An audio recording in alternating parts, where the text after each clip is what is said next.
Today, we are talking about what are the challenges that are facing twirlers of color and how do we work together to overcome them. This is Beyond the Steps. It is Friday at 2 p.m. and we are so very happy to have Olivia Lynch here, the co-founder of Black Baton Twirlers Network, to talk about this extremely unique topic. I can honestly say in 3 seasons, we have not even broached this subject, and we are so excited to do so today.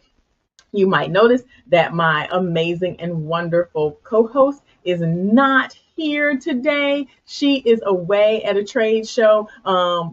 Telling everyone about the wonderful Apollo products that they have, and I'm going to be doing this solo for the first time on our new platform. So wish me luck. If you have comments, questions, post, reshare, do anything to make sure that this information gets out. I'm loving seeing all of the people from Olivia's network coming on here on Instagram and all of our friends who are regular viewers of the show. I'm getting set up over here on Facebook to make sure that we are good to go. So, like I said, this is a subject that we have not ever really touched on. We are talking about what are the challenges facing twirlers of color and how we can work together to overcome them. We want to know what you think. We want you to share this information. This content is totally free and it is there for the dance and performance athletics community. So please share, like, repost, subscribe, all of those wonderful things. We are on YouTube at Apollo Performance. We are on Instagram at Apollo Performance and TP Dance Creations. We are also on Facebook at Apollo Performance. So please join us and let others know that we are on right now. So, without further ado, I want to talk about Olivia, who is an amazing new guest for this season, the first time that we have had Olivia on. Olivia was a competitive baton twirler for 22 years. She's the first African American to win the Congressional Cup Invitational. She's an accomplished baton twirling champion.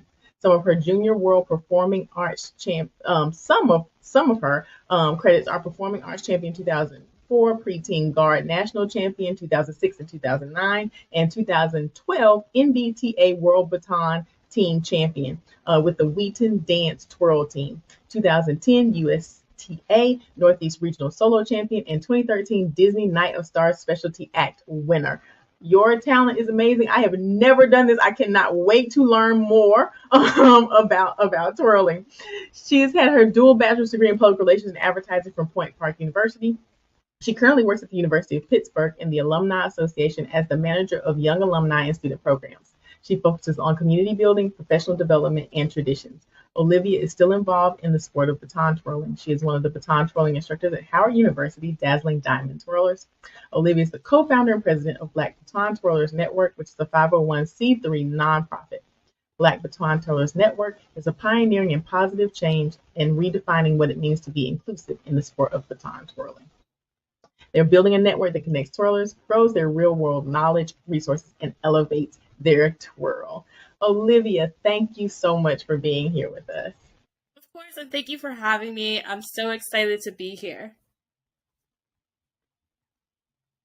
Awesome. I'm just going to jump right in because we jump right in here at Beyond the Steps at the very base level, and I definitely need base level for this subject. I've seen it, I've admired it, but I don't know much about it. So I remember back in the day, and I'm dating myself, way back in the day, when baton was a category in the competitive dance circuit, but I know that none of us knew anything about it.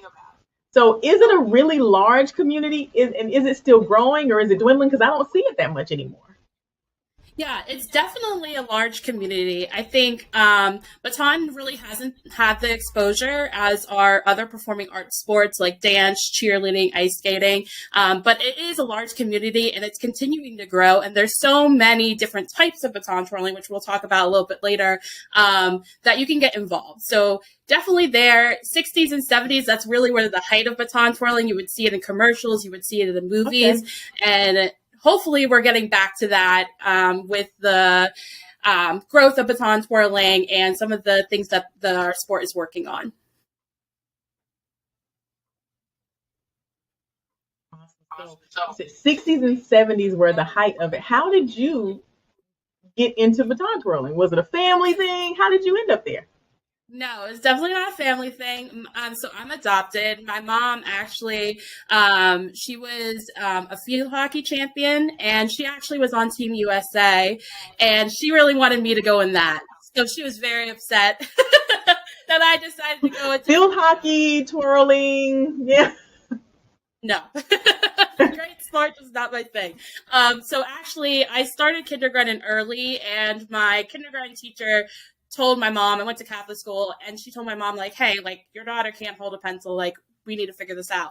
Um, and she kind of recommended baton twirling because some of the basics is just that mechanics of holding a pencil. And, I saw it in the parade one day and I was like, all right, mom, sign me up. So that was kind of my journey, a little bit kooky, but definitely thank Miss Bailey for starting me on my journey. Wow, look at that. A teacher started you on a journey that was 22 years long. That's absolutely amazing. Yeah. That's crazy. So I hear the term baton and the term twirling. You kind of alluded to it a little bit ago. Are they interchangeable? Is it appropriate to use them interchangeably? Yeah, so I see it like this. Baton is the sport, and you can either say baton twirling, and then the action is twirling. But you can use them interchangeably. We won't get offended either way.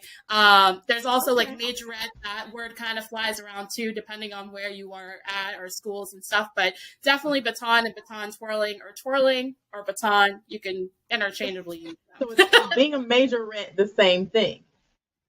Yes. Well, it depends on what you're talking about because there's majorette with the baton and then there's majorette dance, like you see at Uh-huh. HBCUs, Right. Yeah, that's what I was gonna bring say. it Yeah. on like that. But majorette, it comes from the actual like baton twirling majorette. Okay. Okay. So are there different, so like in dance, there's tap, there's jazz, there's lyrical, there's ballet. Are there different genres of baton?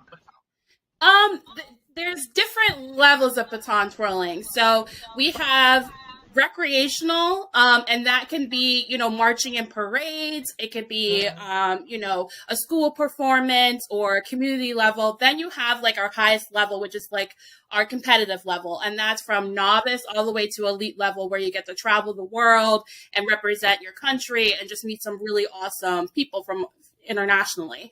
There's Mm-hmm. also, you could twirl for your school. So from middle school, high school, and college. And depending on where you go, the technique and the style, I should say, that's kind of what I'm alluding to. The style is a little bit different. So what you Really? see at a HBCU school may not be the same that you see at like Penn State University. And I twirled for the Mm-hmm. University of Pittsburgh. So everybody's style is a little bit different. We Okay. have different events within baton twirling. So kind of think of categories or, like the balance beam for gymnastics versus floor routine. We have those, but it's more of the different styles, but it has the basics is all there. Okay. And for those of you who are listening, who are coming in, Olivia's mentioning HBCUs. That's the acronym for Historically Black Colleges and Universities. So we like to make sure that we are letting everybody know the baseline information and definitely not assuming that everybody knows because everybody may not. So HBCU is an acronym for Historically Black College and or University. So I've seen action shots of you, Olivia. You sent me a few amazing extension, lovely jetés, lovely upper body work, and it looks like some of the technique is very interconnected with dance. Talk a little bit about the interconnectedness of twirling to dance. Yeah, so there are a lot of correlations between dance, also gymnastics and ice skating. It's that hand-eye coordination. I think a lot of our movements, especially one of our categories is strut, has a lot of dance Hmm. movements. So grand jetés, torsités, pirouettes, all of that is ingrained into the sport. And our technique is there. So we all pull up on a releve in fifth position or fourth position, depending on what you're working on.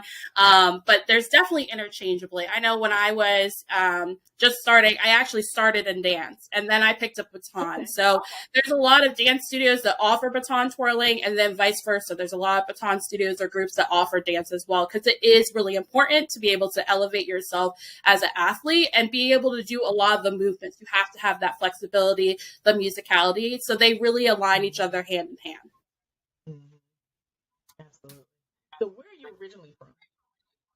So I'm originally from Easton, Pennsylvania. So it's the home of Crayola Crayons, Crayola Okay. Corporation, so the Lehigh Valley area. And then I'm currently in Pittsburgh, Pennsylvania.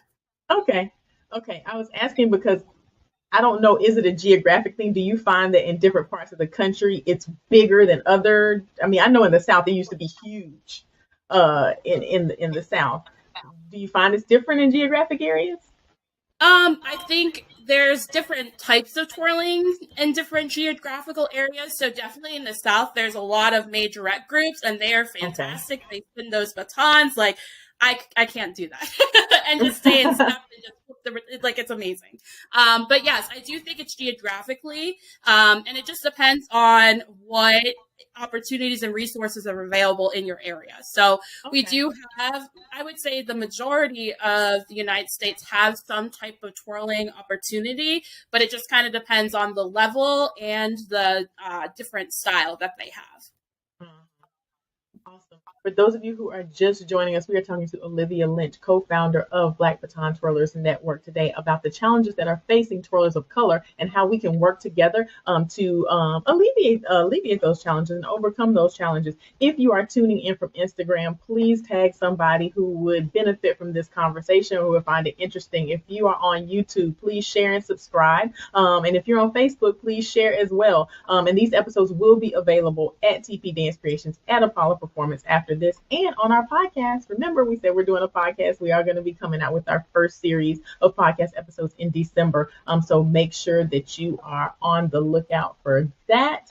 Olivia, I want to get into the racial diversity topic around twirling. So racial diversity has been an area in need of improvement in the dance industry.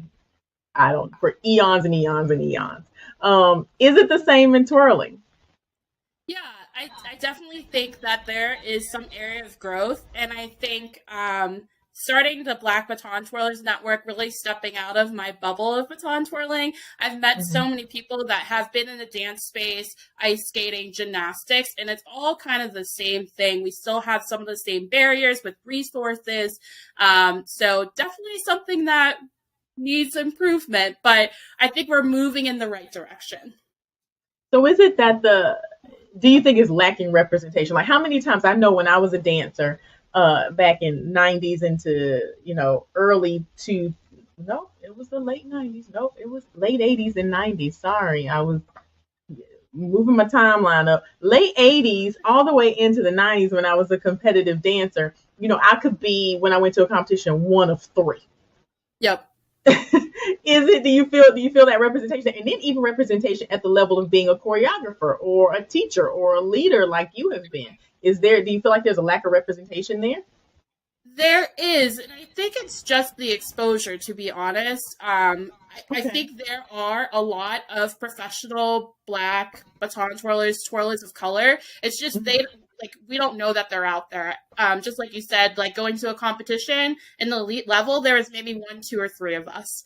And I really didn't know a lot of other twirlers until I started this. And I'm like, hey, we were at the same competition. Like, how did we not see each Not other? see each other, You right? know what I mean? Like, and there's so many people before me that have done some amazing things, but I just never saw them. So I definitely think it's a lack of representation in our athletic level, our elite levels, also in our judging and Mm-hmm. choreography and clinics too. But I think again, Mm-hmm. it's an area of improvement. And I think the more people speak up about it and just like how they have a love for the sport, I think there'll be a change. Mm-hmm. So you kind of alluded to access. Isn't it an expensive endeavor? A dance is a very expensive endeavor, and I know a lot of like travel sports are very expensive. Is baton as expensive of an endeavor as I think it might be? It depends on the level. I think there's definitely opportunities to fundraise. So it's not accessibility itself, but it's just knowing the resources. But yes, I would say it's on the level as dance, ice skating. I feel like any activity now has its expenses, but definitely depending on what level you on, you have some added expenses, especially if you're traveling internationally Mm-hmm. or if you're going to multiple competitions a year. So it Mm-hmm. honestly depends on like what your engagement within the sport is. Mhm. So, do you think that's the biggest challenge to growing in the population of people of color in this sport, or do you think there's other factors that are challenging? I don't know if that's one of our biggest challenges. I think just like as a whole, that's a challenge for baton twirling. And I think any like activity, we just don't have the financial support for to like support athletes. So Mm-hmm. I would say that's a challenge for the sport of baton twirling. I don't think that's really like a racial Mm-hmm. barrier, but I do think some of our barriers, and you know this as being a competitive dancer, like skin tone tights, skin tone shoes, you know, Mm-hmm. my mom used to dye my shoes, and so for baton twirlers we have a shoe called insteps, and they have like a rubber bottom on them. So there's currently not a company that makes, you know, skin tone shoes. I was very excited when I saw skin toned jazz shoes and ballet shoes. I called my mom and she's like, why are you excited? Like you're retired. I was like, I know, but it's still cool. You No, know, like right. it's just the little things in life, you know? So I think those are the barriers, is just not having the resources available. And if you don't have a coach that has access to that or experience to that, because they're not twirls of color, they don't know Mm-hmm. where to look. So I think that's definitely a barrier. Also, you know, hair is another thing. I Mm-hmm. think we're just getting to a space where natural curly hair is great, but Yeah. baton twirling has a pageant factor, and you know, it's you know, straight hair. Mm-hmm. So I think just finding a space where you can feel authentically yourself, I think, is a as a barrier, but also the representation. I think when you don't have twirlers that can see the success of a former baton twirler or a judge, like it just doesn't motivate you. So when you don't have that space or that community, that's a barrier in itself. So I would definitely say representation is a big one. Mm-hmm. Resources like performance wear, and Yeah. then you know financials is always going to be an issue. But I think those two big things, representation and you know performance wear, are the two biggest barriers. I want to talk about the hair issue. Because that's been big in dance, and I have said, and I have seen in the last 10 years, and I know as a competition director, definitely uh kind of walk the walk and talk the talk of, listen, the slick back bun, it's great, it's wonderful, but there are ways that we can achieve this level of uniformity and professional appearance